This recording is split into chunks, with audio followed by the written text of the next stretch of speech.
work out great. We all have our strengths.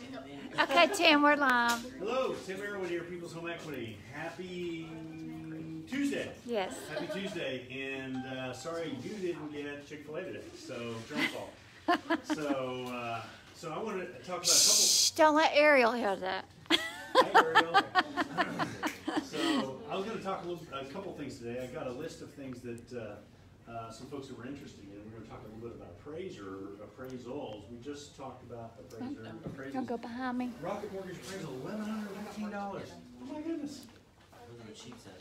Wow. So, but what I was going to talk about, the fun stuff, is videos. How many of you heard of and used BombBomb? I know you guys use BombBomb. Have you heard of BombBomb? I've never used it. I know what it is. You know what it is? You. How about y'all? BombBomb video? No, you don't. Wait, don't look at me like I don't like to do videos on this Instagram videos. So, you know what BombBomb is? All right. You don't? All right. No? Oh, okay. So, give you an example. Well, BombBomb is just an easy video recording tool that you can use for email and for email marketing. If you all get any of my emails that have like a market update or what's going on, like every Thursday, we'll send out a video. That's a BombBomb video. So BombBomb is just a tool. There are different brands that you can use. The reason I really like it is because it's easy. There's a plug-in on my Gmail that I can send a quick video. I just click a button and it records it. I don't have to put it up on YouTube. I don't have to do any fancy fixing of it or anything like that. I click the button and it goes 3, 2, 1, and then it records. I hit finish, and it records it. It creates a little animated GIF. So when you look at it, you can see a little bit of movement, and also provides tracking. So if I send an email to you and then there's a video in it, I can tell that you opened it, how many times you watched it. You watched it 30%, and so for me it became, because we don't meet with a lot of clients anymore, right? On the real estate side. There he is. What's up, buddy? So what I've been able to do is, with COVID and nobody comes in, there's Chick-fil-A. All right, I get yours then. But with COVID, not a lot of people are coming in, so we've chosen to do some pre-recorded videos. I think so. The Tim Stout group will do, they'll have pre-recorded videos like you're at this stage and introducing people and things like that. But what I do is, I want people to know who I am. And so, it's so hard to connect with a lot of people, on the telephone. So if I do a short, quick video that's 15 seconds, 45 seconds, a minute, we're talking about BombBomb. Yeah. Okay. So one of the things that I use it for an introductory. This week I got an example. People open it when they wouldn't open a regular email. So there's a client that we have. You refer to us. We talked to them. They never responded. They said they ended up getting pre-qualified at East. That's where they bank. So it's like, okay. So we talked about they might be interested in our closing guarantee. The phone number, they're not answering the phone. They're not answering different things. So I send an email and I do a quick video, and I've got a little whiteboard and I wrote her name on it. And let's talk. What's her first name? Jenny. Hi Jenny, let's talk about our guarantee. And I hold it up, and in the video, when it comes up, it's got that little thing there. So she sees it's not just a canned video, it's especially for her. And so, she wouldn't respond. We've tried different things for weeks to get her to respond. I send that one video, and I get an email back that says, thank you so much that you explained so many things to me. So I'd love to get together. Now, we haven't been able to get up with her. It may be that we had the wrong phone number. I don't know. But we use it for when somebody is under contract and we're disclosing their documents. There's a lot of things about the loan package that is unique, that is really important. 90% of the documents or 95% of the documents are allowing, it's like, you got to sign or you don't get the loan. But the one that I make people stop and slow down is the loan estimate. That's when you're first getting started. So what I'll do is, there's a feature that I can do a screen capture. And so I got my head in a little box on that screen, and I'll go over their loan estimate with them. I'll take, it averages about 8 minutes. I go over every step of the loan estimate. This is what this is, this is what this is. You know, when we're talking about like that rocket mortgage thing, like I would be going over that with them and saying, well, this is what this is and this is what it's for. So there's no, you know, there's hello there. Hi. So there's so they, you know, and I know that I'm answering 99% of their questions, and I tell them that I'm looking forward to hearing from you. But I can, you know, to go over the questions that I didn't cover. But it makes them, I make them stop. Now, do they watch it? Do they all watch it? Not necessarily, but I've done my part. I prefer to meet people in person and go over that document and say, this is like this is the money here. You need to slow down and look at this, because you get to the end, it's too late to fix anything. You know, because I make mistakes. We all make mistakes. So if I catch that early, it's like, oh, I didn't know that that's what that was. Okay, well then we can fix it now. We got time. Or you can choose to go a different path. But if you wait till the end, it's going to be a trainer. So anything that I'm doing that requires some conversation, some deep analysis, I'll have a conversation with them, but I'll record it so they can watch it. They can watch it together. So like a couple might, you know, I say, well, we can't get together with you and me, husband and wife, and she's working or he's working, so I'll record it and say, you guys watch it a couple of times to make sure. If you got any questions, come back to me. So throughout that process, I'm doing those, and it's a personal touch. And you know, many times through the process, they don't see me a lot because the team does most of the real work. But I'll inject myself through that process with a video, and so I'm now a part of things. So it's just been really powerful, and it's quick and easy. You know, there's an app on your phone. I can record something like this, and then I can text a little link to somebody that can watch it. You know, we have. Ours is set up to where it's connected to our CRM. So if I want to send an email to all my past clients, then I do that. I can pick that and it'll automatically send that. I do 2 videos a week, right? 2. So one is the pre-approved, pre-qualified list. So on Thursdays in my office, Audrey will call everybody that's pre-qualified or pre-approved. She wants to check up with them, how are things going, what's the market like, you know, is Matt treating you nice, is he doing what you need to do, all that stuff. And so they hear from her a lot, and I realized they don't really hear from me as much as I would want them to. So I started doing a little, it's 30-second to 45-second, some little market analysis or something about what's going on in the market, and you know, be aware of this is what I heard. And I'll do that, I'll record that on Wednesday, and then on Thursday it goes out to all the people that are pre-qualified and pre-approved. So there may be 45 to 55 people at one time that are shopping. And so it's a way to keep in touch with them. You know, and all I do is I'll record it, send the link to Misty, and she takes care of everything else. So it's a high leverage thing for me. So, you know, the first thing we're doing is making sure that we don't let anybody fall through the cracks. Nothing more embarrassing than calling somebody, you know, haven't talked to them in a month, and like, oh, I'm closing tomorrow with somebody else. It's our fault, right? It's not their fault. You know, they don't know any better. I did see when I was researching that, it does have an integration with BombBomb. You mean with Boomtown? Our Boomtown. Yeah, sorry. yeah, it does.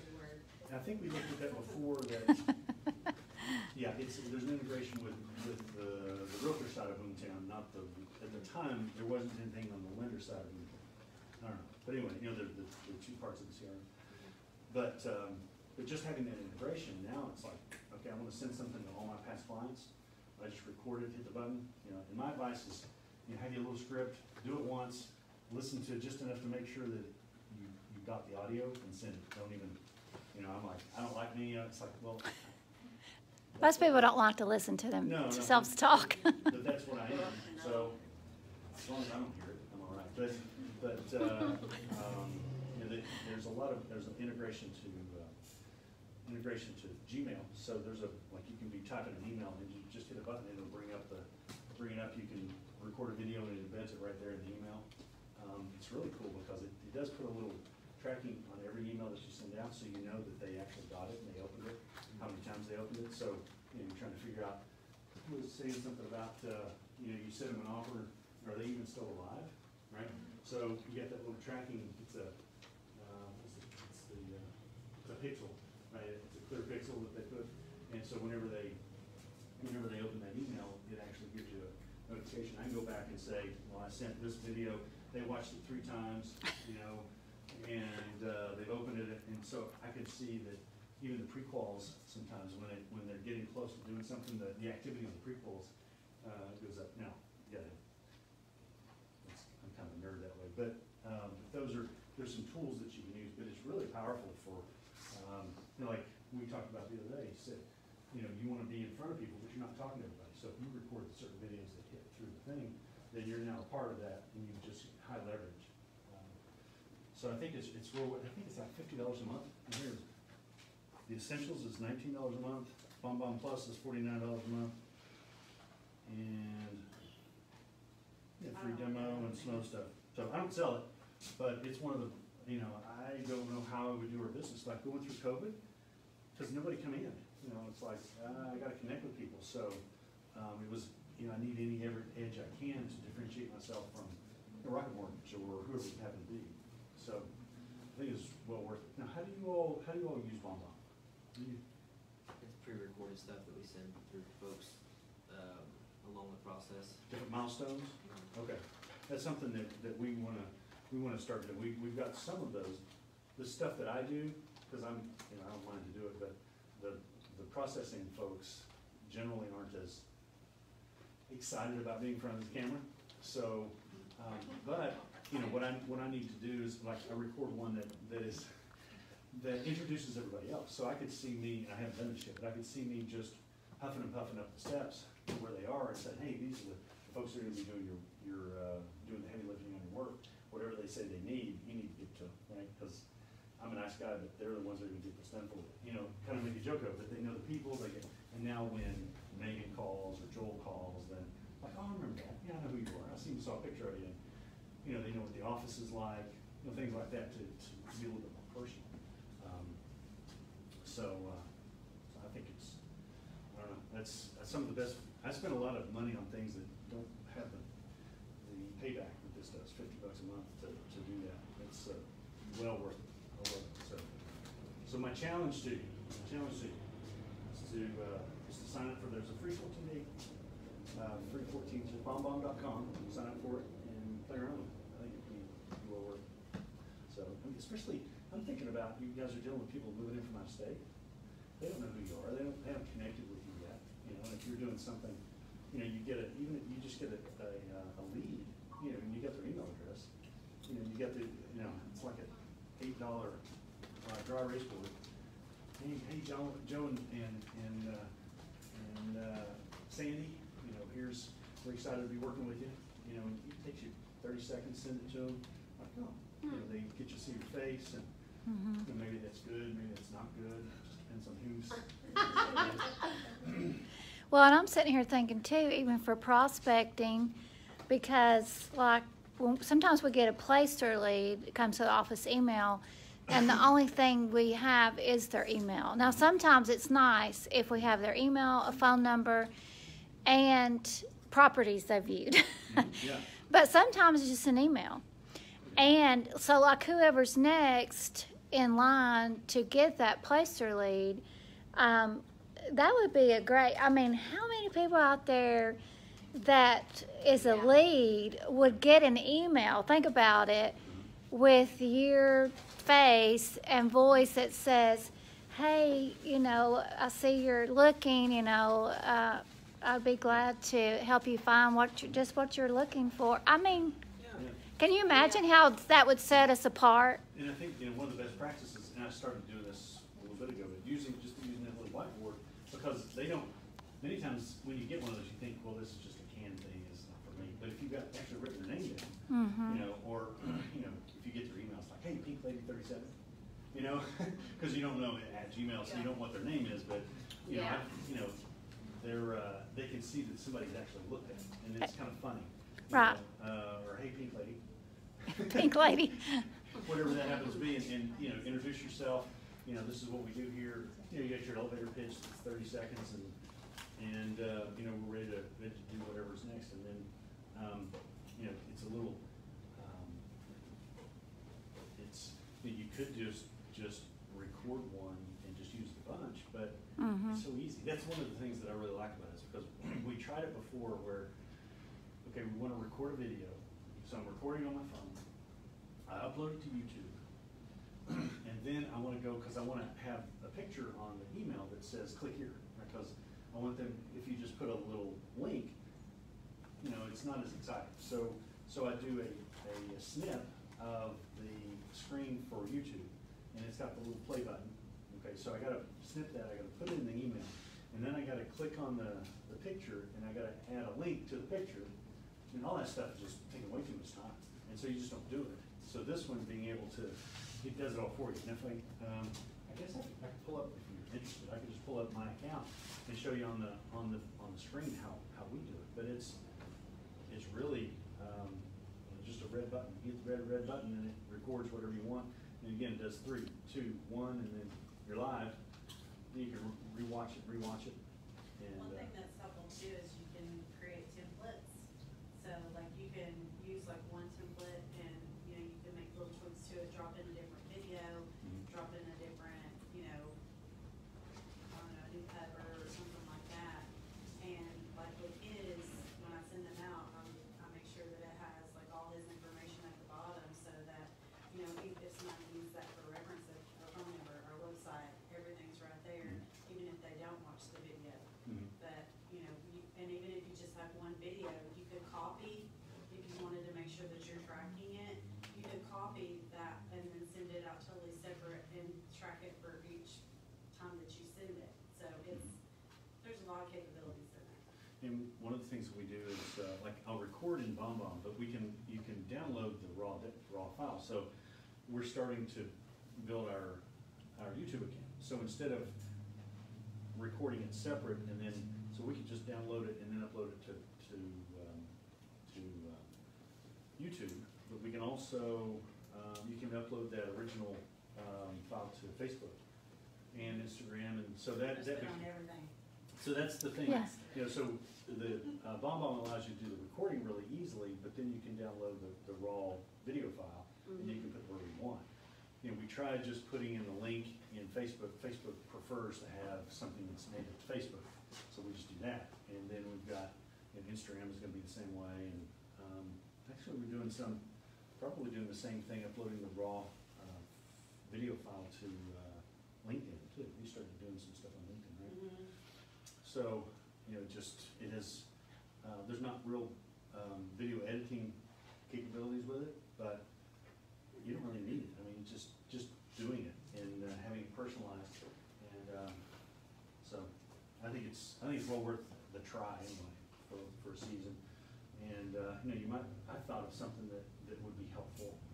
You know, many times, you know, you get a long contract that you guys have people sign, so you could either record one and go over a generic contract for people, and then you send that with every contract that you send them. So, you know, that's high leverage, right? So here's That's a really good you idea. can take one, highlight the stuff like, this is pretty much boilerplate. I mean, I want you to read it all. This is important. This is a real legal contract, right? So don't forget that fact. Now, the things that most people are concerned about are this section, this section, this section, this section.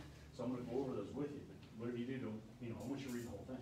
So you've got something in there. You know, sometimes people don't read it all, or you can have one long one where you go over a bunch of stuff, but then you can have that's canned, and then you can have a really short one that says, we talked about you wanted to put, you know, $3,000 in earnest money. You know, we're going to do this, we're going to do this, and that's where I put those in here, and that's like a short 2-minute video. And you can have both of those, and if they want to know more about the contract, then you could go over, you know, they could watch that one, but you know, just go with the basic. This is where, you know, because there's the purchase price, and you sell a page, which you can't get these days. The closing date, you know, there's, you know, 4 or 5 different spots, you know, unless you've got, you know, in your contingencies, you know, be able to go over those guys and have a quick cheat sheet on that. You know, that would be something, you know, I think it's a service to the buyer, but it's also, it's covers yourself. Like, you know, I can see where you watched it 3 times. I don't know what else to do. You know, I sent it to you, you signed it, you should have read it, you can see my video, you looked at it, I covered those things. It's not often, but I had one person that they were complaining about something, so I went back and looked, I watched the video that I sent them, and said, So I sent it back to, now, at the 2-minute and 16-second mark, I mentioned that, right? So, like, so there wasn't a lot of conversation after that. Even in person, you're having that conversation, it's like, I may forget, or, you know, you just gotta make sure to tell the truth when you're being recorded, because it can work for you or against you. But, I mean, most of us, you know, if you make a mistake, you make a mistake. You know, we're not trying to take advantage of it. It's just, I just wanna be clear, you know, if this isn't what you want, let me know, because we can fix it, but, you know, don't just blindly sign this offer. So. Which a lot of people do.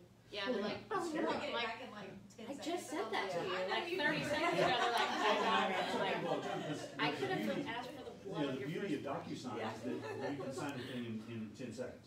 Yep. The negative of DocuSign is that it takes you immediately to the next signature. That's right, yeah. And so, by sending them that email with that video, it's like, I'm gonna make you slow down, right? Now, you can still drive over the speed bump if you want and kill yourself, but I'm making you look at the thing that I think is important, and that's the numbers. People care about, you know, what's my payment, what's my out-of-pocket expense? And that's really, now, you gotta make them think about some of the other stuff, but, you know, over a period of time, you get an idea of the questions that you're always asked when you send a contract. You just write all those down, and then just cover them all. And here's a video of frequently asked questions. I mean, you could type it up, but most people are lazy. They're used to YouTube and like that. Just show me. Right? I don't want a video. Plus, it's a lot easier to talk than it is to type. So I get a little bit lazy sometimes. I'll have a really short email with a video in the middle of it. You know, so it's, I mean, so it's like,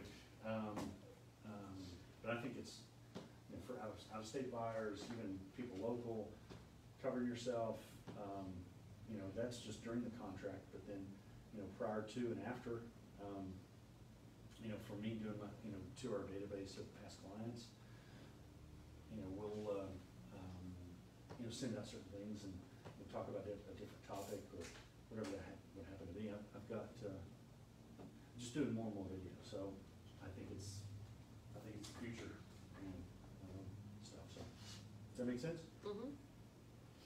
Questions? But get back here. I know you don't have a glass, so I know you're not talking and it's just dead. Yeah, exactly. Yeah. You get your rail. Yes, we did get that glass put in, and this It's week, really clean. they're coming back with that and that. So, so Are you there's, talking about the questions? Dr. You had some questions about appraisals, because that is like a hot topic about appraisals. So let me find the list. Misty sent me a list of questions. What? What? And Tim, there wasn't a time limit, like minimum or maximum for the video program. Like they don't make you do a minimum time limit on the video, or No, it's just month by month. I mean, I'm sorry, I'm saying when you're recording, Oh, no, they don't hold you to a certain time frame. I've done, I mean, you really don't want to do a long one. 'Cause Right. it's, Nobody would watch it; they'd but skim it. Yeah, but a lot of the low estimate videos that I do are about 8 minutes. It works out that way for me to go over 3 pages and cover some of the things. And, you know, I'll comment about, well, the reason we're doing this is because you asked this, or, you know, a common thing for me to say is we haven't had a chance to talk about which rate that you want, so I've chosen this rate, and there's a cost for this particular rate. Now, let's talk about that if you want to do something different. You know, sometimes it'll be like, well, if you want a lower rate, the cost might be higher. If you wanted a lower cost, then the rate might be higher. And have that conversation with them. I just wondered if it was like Loom or anything that cut you off and then you have to do part 2. Oh, no. So how long is Loom? I don't know, but I know that sometimes it'll cut you off, and so that you have to have a part 1 and part 2. Okay. This one, it's, I've done. And it's not I've probably very done a long. 15-minute, I've done a 15-minute one before. Okay. So I don't think that, I think it's appropriate to have shorter ones, because people have short ones. Unless what did somebody tell me, a marketing guy says, it's never too long, it's just not interesting enough. I thought that was pretty cool. Like, Yeah, it you know, is. Is your advertisement too long? Well, it's not too long, it's just nobody wants to hear about it, right? Yeah. But if it's exciting, or if you're doing things, then that makes sense. So, you know, just getting to get started. And being, I'm used to, I got my spot, I got a framed background that, I try to get my head a certain spot, and And I've got a pill mic that's so I don't have my headset. Sometimes I do some with headsets, but I've got a better sound. You know, it's a Yeti pill mic. So maybe the new office will have I'll get a studio. That's a great idea. A filming studio, You look yeah. like a green screen over there. It's just like your head would be floating, yeah. All right, so so let's see, okay, some of the questions that Misty had forwarded to me, let's see. Okay. The illusion of super low interest rates. Just a bunch of points already included the rocket approach. So I don't know who had These were mentioned- all those were from Okay. Matt. All those from Matt. Figures. All right, man. Let's just get this out of the way, okay? We can have this at a conversation. Let's do it in front of everybody. All right. Well, it is very common. You know, whenever somebody says that they're working with Rocket or they're working with Quicken, I guess they're phasing out Quicken and just putting everything on a mortgage or Rocket. I don't know what they're doing, but anyway. So it's a common thing for somebody to say, well, Quicken or Rocket says they can, you know, they're going to give me this 2.5 rate. I say, you know, we love it if we're ever competing with those guys because the devil's in the details. And so what happens is they don't realize until they get that full disclosure that they're paying 2.5 points to get that. So $200,000 loan amount, paying 2.5 points. There's, you know, $5-6 grand that they're it's like, whoa, I didn't plan on that. Okay, well, you don't have to do that, but now the rate's this. So that's what I see a lot of times is, you know, again, thinking about Rocket and Quicken is, you know, they'll have a rate right there on the website, but if you scroll down, you'll see that, you know, this is based on 800 credit score, you know, 25% down, and 2.5 points. You know, and so I'm like, yeah, I'll do those all day. I love those, right? So, but the problem is that I see is that, you know, people just don't take the time up front to do the due diligence and know really what they're getting into. And, you know, people call in all the time, like, what are your rates? Like, how about 2? You like 2? Let's use 2. Like, oh, that's great. I mean, it really means nothing, so it really depends, you know, the factors that go into rate are primarily credit score, and then how much you're putting down. There's a sweet spot, a conventional loan with an 800 credit score, there's a sweet spot with 25% down. You know, there's just oddities about rates and things like that it really just depends. So I consider those teaser rates. Now, I will say that there are some online lenders that with no margins, and they're just going for volume. And, you know, if somebody's willing to do that, put their purchase of their biggest investment in the hands of somebody in a cubicle in Detroit, you know, that has no skin in the game, you know, then if they're comparing me with somebody other than Quicken, because like I lost a deal 5 or 6 years ago, a company called Rock Bottom Mortgage. I'm like, good luck. Rock bottom. Good luck. You know, maybe it works. I don't know. You know, and for me, you're just not my customer because, you know, my value proposition is different than that. Right? We have to be competitive, or we would be in business. But if you're going to split hairs, and that's the only thing that you care about, you know, you don't care about the service level and the relationship, and it's like, okay, well, maybe you're not my customer. Let's go get another lead. You know, early in my career, it was like you only hit so many leads, so you're desperate. So, you know, the more leads you have, the more picky you can be, and the more, you know, you can be, you know, so it's hard to be picky when you're hungry. You know, so that's my thought about that. Does that make sense? You know, does that answer? Does that whoever asked that question, does that make sense? I know these answers. You know these answers. Okay, These cool. would be helpful. Okay. Yes, they are. They're helpful for everybody. All right. So let's see. These are things that, like, I've called him personally for, and I was like, this person said this, why? And then Yeah. he explained it, and then Yeah, you don't yeah. really know until you run into it. Yes, Matt, thanks for coming through with the talking points. Yes, you're welcome. So what is a discount point? That's a good one. So we were just going over, Rachel and I were just going over an Alta. So by the way, we kind of a point there. So what you all see is the Alta, which comes from the title company. So normally, unless the borrower shares it with you, you're not going to see the closing disclosure. the actual closing disclosure document. So the law changed a few years ago and said we can't share the closing disclosure with anybody but the borrower, so the title company came up with the ALTA.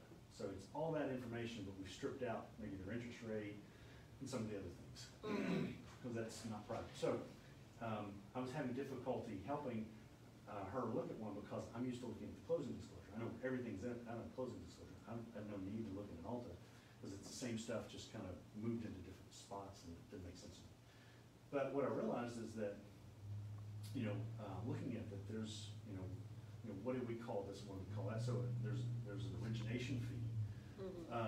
There's all kinds of different fees, right? So, there's the origination fee. Let's see. So there's the points. Okay.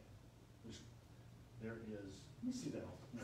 No, I was trying to think of what we call them because they all kind of lump in together. But there are origination fees. That's all right. Origination fees are generally like there's a processing fee many times. It'd be like if you're buying an automobile, it would be like, well, this is a what do we call it? A processing fee or those are fees that come to us as a part for originating the loan. There are points, which is generally 1 point, a full one, is going to be 1% of the loan amount. So if you got a $200,000 loan amount, 1 point is going to cost you $2,000. It's going to be 1%. Now, some banks you'll go to, like I think Eastman does this. They'll give you 2 rates to pick from. Here's a rate that costs 0 points, and then here's a rate that costs you 1 point.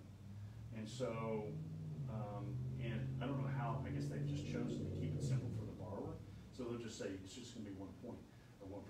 Now, what I look at when I'm providing people rates is like I've got a rate sheet I can get you anywhere from 2.5 to 4.5. And so it really just depends on what you want. There's a point where there is no cost, and then we go in eighth of a point increments, and it could be that a half a point or a half a percentage might accidentally cost you a point. But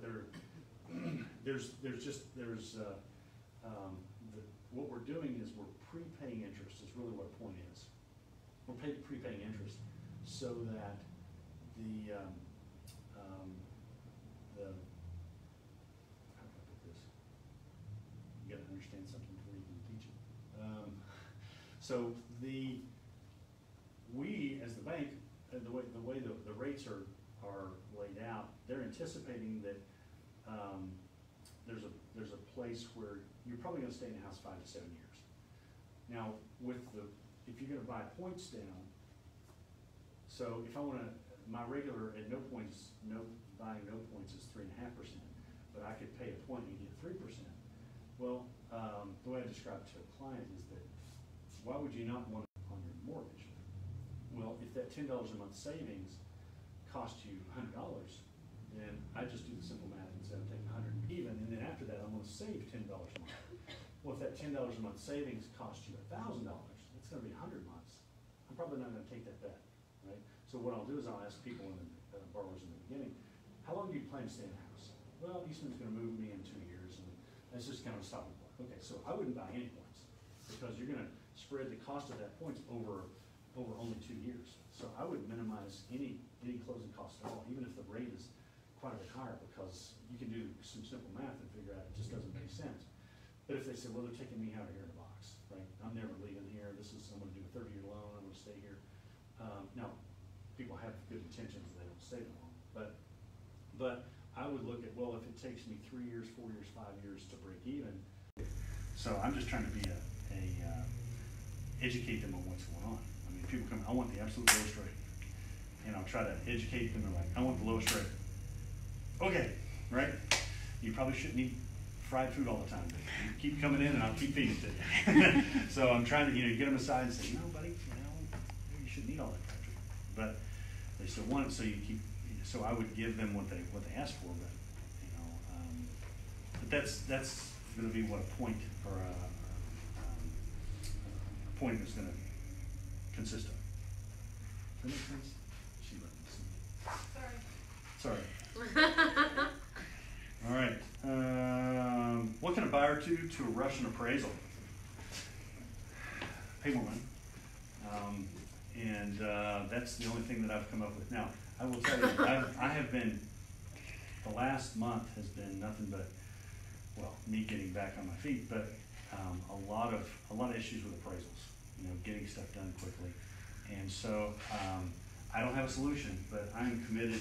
I'm gonna, whenever you see a challenge, it's like if I can figure out a way to the good news to a certain degree is what I'm seeing is everybody's having the same challenge with appraisals.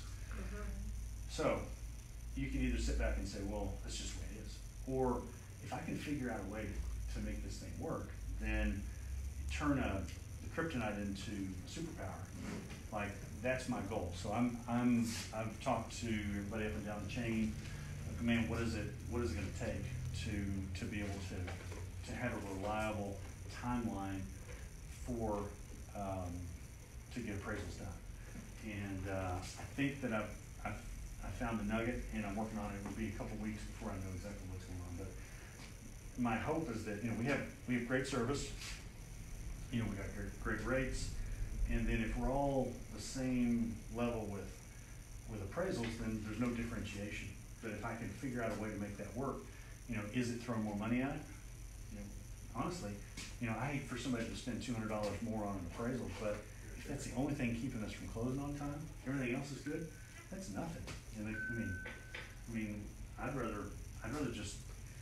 So what happens in my world is that if it isn't the borrower's problem, and we need to extend, I just feel bad, and I'm like, okay, I'll just eat the lock extension. So what happens? I don't know if you guys know about locks either. So we lock a rate for a certain amount of time. So 30 days, 45 days, 60 days, whatever it is. And then if we have to extend, then there's a cost for that. Right. And so generally speaking, if it's not my fault, I will charge the borrower. If we've screwed up, then of course, why would I, But the hard one is that appraisals are outside of our controls to a certain degree. So if it comes in 2 weeks late, then I'm probably just going to eat that extension cost because it's not the borrower's fault, right? So I'm thinking, well, if I'm going to spend $200 on the end, on the tail end, why don't I spend it on the front end, right? And just not have that problem to begin with. So I'm going to do a combination of those things. What I'm working on, that's a big project for me right now is to figure out how we can take care of that, And I don't, maybe it's just throwing money at it. Maybe it's having a smaller pool of people that we really like that like the way we do business. I'm not really sure, but we're working on that. But in terms of speeding it up, that's the only thing that I can think of is it's honestly it comes down to relationships, but our ability to communicate with the appraisers is limited. That's another question that anonymous question that came through. So what can we do? How can we communicate with an appraiser? Well, my philosophy, I don't know about the law, but my philosophy is as long as I'm not trying to influence an appraiser about value, I have no problem talking to an appraiser. I think we're not supposed to have contact with us. Now there is a barrier between us and the appraiser. So back after 2008, there was a little bit of collusion going on. A lender had their favorite. There's an appraiser that's known for coming in high, and I call him Refi Ralph. Right? If we could send all my refis to Refi Ralph, it would be great. But I can't, right? Because what's supposed to happen is that we go to a third party covers their eyes, they put their hand in the jar, they pull out somebody, and they go, "Oh, it's Refi Ralph, that's great." Or they put their hand in and they're like, "Oh, it's Fred somebody," and they're like, "Ooh." Now we can control what is the pot, who's in the pot, but we can't control who gets picked out of the pot. And so that's supposed to be provide us with some. We're not influencing them. Now, we call them to. I can call them and ask them questions. We can talk about comps. We can. We prefer that you guys reach out to them, and that's what happens sometimes because we're limited in. We don't even know who they are sometimes, and so we give them the listing agent's name and phone number, and once that listing agent we find out who it is, then we encourage them to give them a call, and then But again, I feel like as long as I'm not trying to influence them and say, here's $100, I really think this should come in about 50,000 more than you think it's gonna come in, that's probably not a good thing to do. You know, we wouldn't do it anyway, but, you know, if I'm, what's his name? Appraiser, Randy, been in the business for years. Yeah, the walrus looking fellow. What's Dude, it looks like. Yeah, Mr. Walrus, yeah. So I remember seeing him one time, he says, people think, you know, he was like, high level in the state of Tennessee with appraisals and stuff. He said, it drives me crazy. People think they can't talk to me. So we're at a grocery store and people would, you know, afraid to talk to the appraiser. Now, it may have just been his personality. I don't know. But you know, I really, you know, I think there's a practical side of that. You know, if you're just trying to understand, like you've asked for repairs to be done, it's not clear in your description of what you want done. I mean, it only makes sense. Let's just call them and find out. Right? I'm not saying, you know, again, I'm not going to slip you $100 to just ignore that one. You know, that's a whole different conversation. You know, What do you say to these go away? Yeah. What happened? Yeah. So, they can offer. Yeah. You can't refuse. The water in the basement's not there anymore. Yeah. Do you have a horse? Do you have a horse? It's going to end up in your bed. So that's a little bit about appraise. Can an agent talk to an appraiser? That's, you know, I don't know, the broker may have a different opinion about whether you talk to the appraiser or not. The heck's everybody looking at me for? Yeah. Jeez. So, you know, but I just think it's. So we going on dates with them. Yeah. Where's Dustin? Yeah. Touche. Dustin's not here. Sorry. Is there very many women appraisers? Yeah, that's about Okay. half and half. But remember, Tim, they have to have crazy bangs. Crazy, no, bangs and crazy eyes.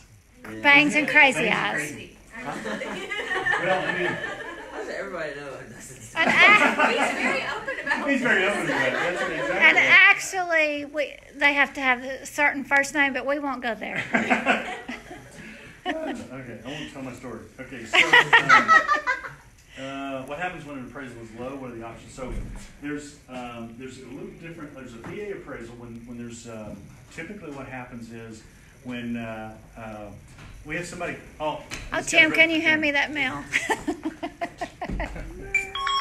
Thank you. Yep, right there on top. Okay, thank you. There you go. You're welcome. Y'all have a good day. Thanks, buddy. So a VA, whenever the value is, I think by law it's called the Tidewater Initiative. I think for VA. So yeah.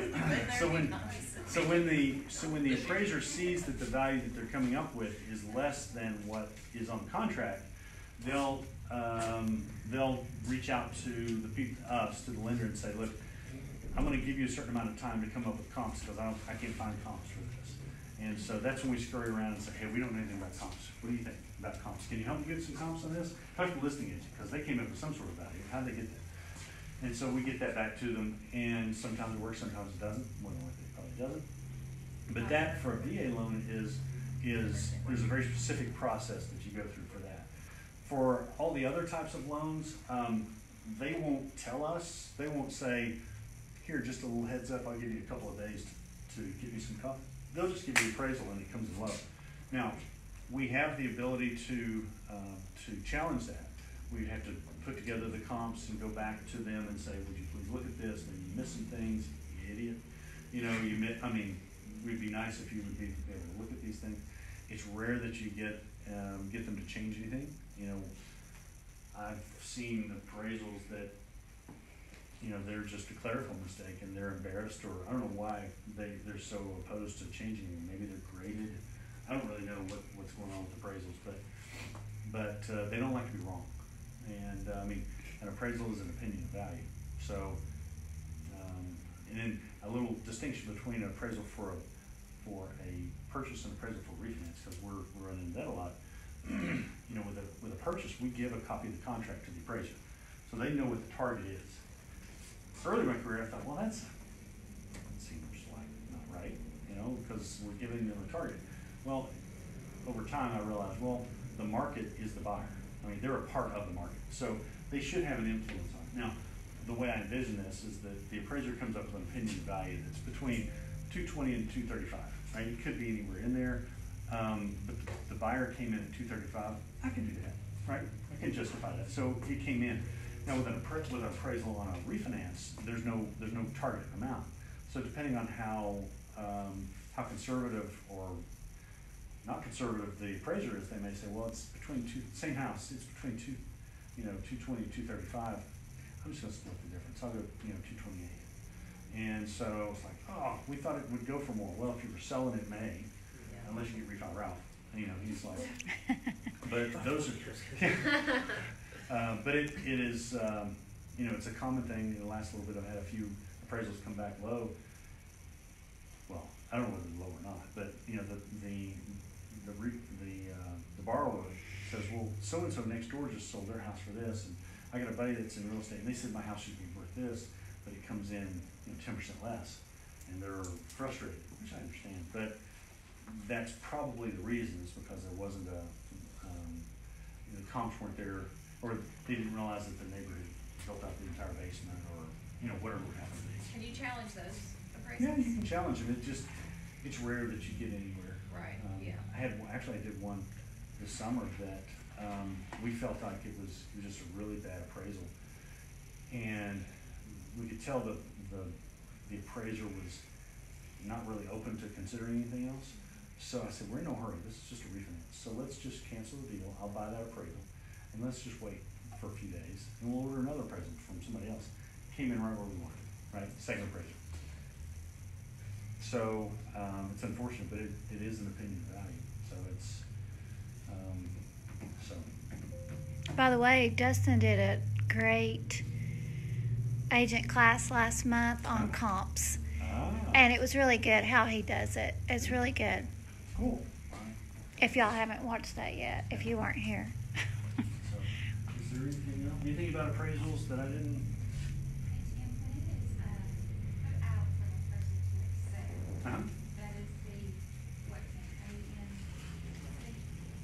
There's an AMC, the appraisal management company, so that's a generic term for it.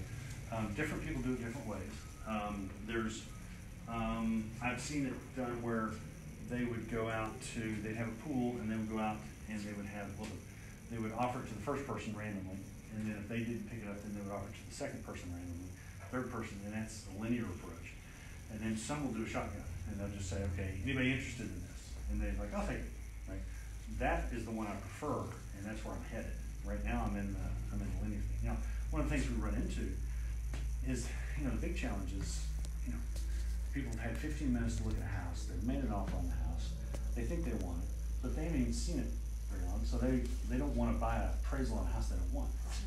So let's get the home inspection done first. Well, okay, so every time we delay, the time that we take to delay in ordering that appraisal just gets tacked on the end. So it takes 10 days to get the inspections done. Okay, now we've got,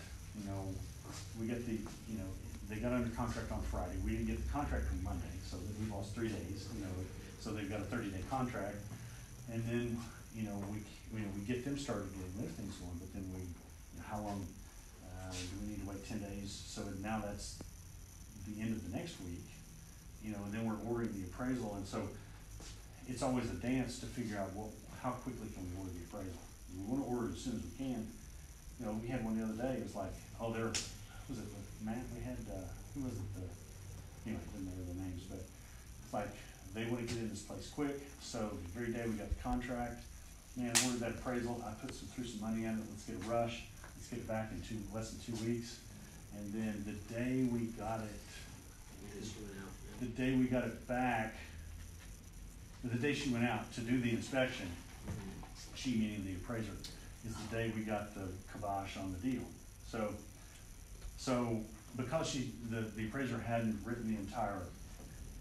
to the trouble to do all the rest of the work for the appraisal, she only charges $250. And so, okay, I'll just do that. Right? Now, if the borrower stays with me, then it's not a problem. But if I eat it and then they go away, then it's cost of doing business. But it was a risk. It's like, well, if they had one, we'd been heroes, because we'd probably closed in 3 weeks. But so that's the reason it's just a challenge, because You know, sometimes in the past we've said, well, we're gonna have an appraisal done on Friday, so I'm gonna go ahead and order the appraisal. I want to have the inspection no earlier than Monday. That way on Friday, once the home inspection's done, they can tell us this is dead, absolutely dead. So we can call them up, there's no charge, we call them out and cancel the order. We've tried that, but then coordinating things, is like, it could be that, yeah, we could probably work this out, but then maybe you can't. So, I don't have a solution for that. I don't know, you guys have any ideas on a better way to handle that? No? So what are you all hearing? I mean, you're working with, I saw, the Rocket Mortgage thing, $1,113 appraisal on that. Oh, on a $150,000 house. I could see it maybe on a duplex, where they're getting them the rent rolls or something like that, but. Yeah, it was like $1,500 after everything's said and done. Good Lord. Yeah. So, hopefully, our goal is to have, is to have a relationship with the appraisers so that we can get stuff done when nobody else can get it done. And that's really where I'm headed with my stuff. And they're at a disadvantage because, they don't have any relationship with anybody around here. But, I'm, even ECU, they have different appraisers. Do they have, are you seeing they're having a challenge? Theirs are slow sometimes. Okay. So I've had some super duper quick and some Yeah. super duper slow. Well, that's the thing we've thought about. We'll just order them all early, right? And then, because it's gonna take them forever to get to it. Inevitably, it's like, oh, that one's right in their neighborhood, so they just did it on the way home from work. And so, if you've got any ideas, then, anyway, that's all I got. Anything else? How's the chicken? Thank you, Tim. Let me get a close-up of this little There you go. misty broth. And then there's the bomb. So.